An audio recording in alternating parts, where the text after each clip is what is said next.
يسوع، انا وصلت هنا الشغل بالعافية. انا هشتغل ازاي وانا صايم؟ ازاي كده سيد؟ صايم ولا زي كل سنة؟ بص يا برتقال، انت لما بطلتش تخاف على الصبح انا هفطر على امك النهارده. مالك بس يا سيد؟ في ايه؟ انا بهزر معاك. لا يا عم ما تهزرش، اجري يلا روح هاتلي ميه. ها انت بتقول ايه؟ ميه ازاي يعني؟ تصدق نسيت ان انا صايم. يا اخيرا وصلت البيت، سرير اهو. انت يا ولي، انا جاي من الشغل تعبان، ما تصحينيش غير على الفطار.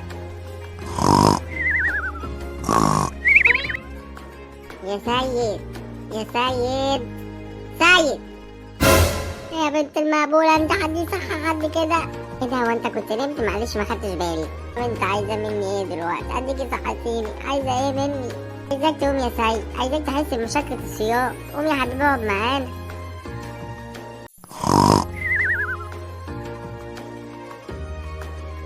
مش عارف تصوم شهر رمضان؟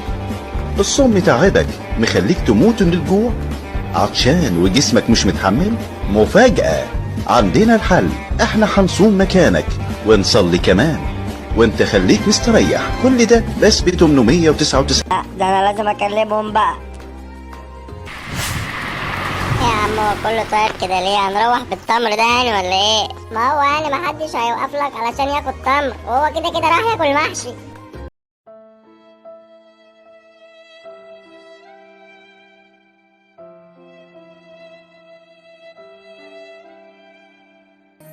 خد يا سيد، تعالى يا سيد، تعالى دول اكل.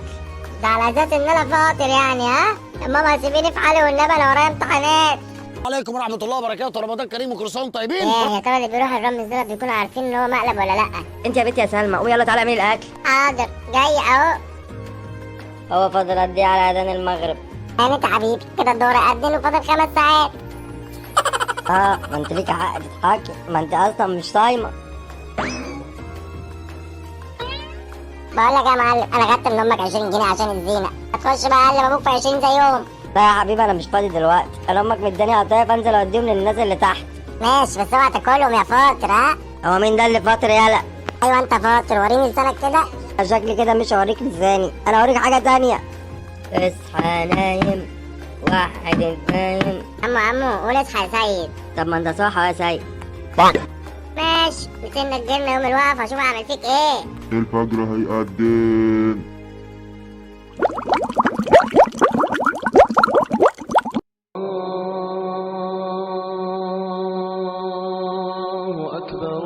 لا عادي ولا يهمك، معاك لحد الإقامة. انا هموت من الجوع يا زميلي، قالوا لي هينزلوا الاكل قبل المغرب على طول، شكلها كده قصدهم المغرب البلد. فأنا قعدت أقول لك يا معلم، محدش بيروح قبل المغرب بنص ساعة يفطر. كنتش اعرف ان المطعم زحمه قوي كده يا زميلي. تقول لك إن في ناس معزومة عندنا النهاردة، يعني النهاردة ليلتك كلها في المطبخ، هتغسلي مواعين بالكوم.